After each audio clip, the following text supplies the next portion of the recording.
நெசவாளர் சொந்தங்களுக்கு வணக்கம். இந்த தறிக்காரர் சேலம் கொண்டலாம்பட்டியில் இருந்து இந்த தறி போட்டு நெய்கிறாரு. இவர் நெய்யக்கூடிய இந்த தள்ளு மிஷின் சேலம் பிசிஎம் ஹேண்ட்லூம்ஸில் இருந்து வாங்கி போட்டு நெய்கிறாரு. இதுக்கு முன்னே இவர் வேறவங்க செஞ்ச தள்ளு மிஷினை வாங்கி நெய்திருக்கிறாரு. அதில் ஏகப்பட்ட ப்ராப்ளம். அதனால் அதை எடுத்துட்டு இப்போது பிசிஎம் ஹேண்ட்லூம்ஸில் இருந்து வாங்கி நெய்கிறாரு. இவர் இதுக்கு முன்னே போட்டு நெஞ்ச தள்ளு மிஷினில் நாடா மரத்தில் செஞ்சது. அந்த நாடாவில் மேக்னட் இருக்கும்.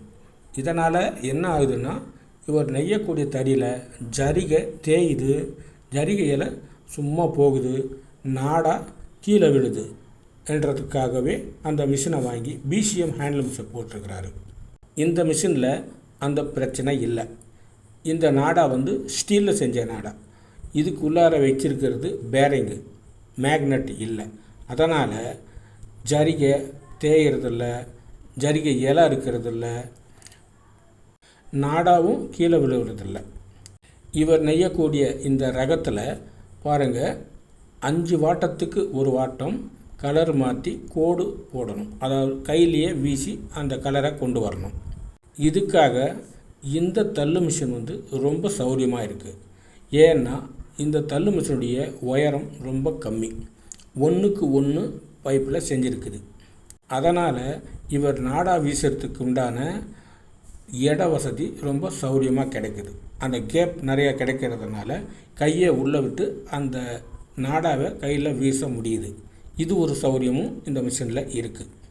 பொதுவாக தள்ளு மிஷின் செய்கிறதுல நம்பர் 1 பிசிஎம் தள்ளு மிஷின் தான்.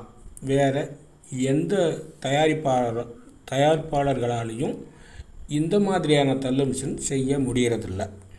இப்போ இவர் 8 இன்ச்சு பார்டர் வச்சு நெய்கிறாரு. நாளைக்கு இவர் 4 இன்ச்சு பார்டர் வச்சு நெய்யணும்னாலும் இந்த மிஷினை தூக்கிட்டு அந்த தயார் பண்ணவங்க கிட்டால் போய் இந்த நாடா நகரக்கூடிய தூரத்தை மாற்றி வச்சு கொடுங்க அப்படின்னு சொல்லி கேட்க வேண்டியது அவசியம் இல்லை. அந்த மிஷினில் ஒரே ஒரு ஸ்க்ரூ இருக்குது. அந்த ஸ்க்ரூவை லூஸ் பண்ணி நம்ம அந்த நகரக்கூடிய தூரத்தை இவரே மாற்றி வச்சுக்க முடியும். அதுக்கு ஒரு அரை நிமிஷம் கூட ஆகாது. அது மட்டும் இல்லாமல் இந்த பாக்ஸை மிஷினை வெளியே கழட்ட வேண்டிய அவசியமே இல்லை. தறியிலேயே வச்சுட்டு அந்த வேலையை செய்யலாம்.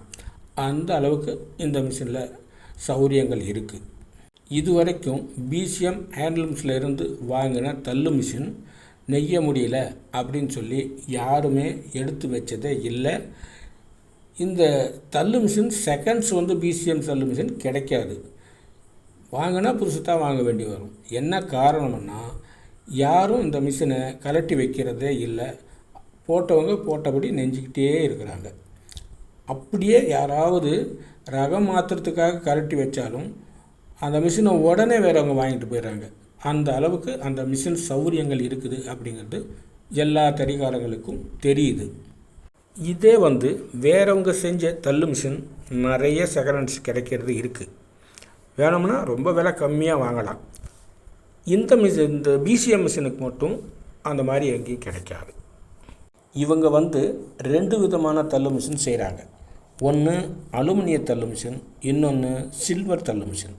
இப்போ இவர் நெய்கிறது சில்வர் தள்ளு மிஷின். இந்த தள்ளு மிஷினில் மேலே இருக்கக்கூடிய பாடி சில்வர், உள்ளே இருக்கக்கூடிய பொருளும் எல்லாமே சில்வர் தான். அதே அலுமினிய தள்ளு மிஷின் மேலே இருக்கிற பாடி மட்டும்தான் அலுமினியம், உள்ளே இருக்கக்கூடிய எல்லா பொருளும் சில்வர் தான். அந்த பாடி மட்டும்தான் அலுமினியம். இந்த சில்வர் தள்ளு மிஷின் நெய்யறதுக்கு ரொம்ப ஈஸியாக இருக்குது. தள்ளுறதுக்கு ரொம்ப லூஸாக போகுது வருது அப்படின்னு சொல்லி சொல்கிறாங்க. அதே சமயத்தில் இந்த மிஷின் எப்போவுமே கெடுறதில்லை. அலுமினிய மிஷினும் கெடுறதில்லை, இதுவும் கெட்டு போகிறதில்ல. எப்பவும் போட்டபடி நெஞ்சிக்கிட்டே இருக்கலாம். ஒரு தொழிலை செஞ்சோம்னா அந்த மிஷினில் இருந்து தான் அந்த தொழிலுடைய வேகம் கிடைக்கும்.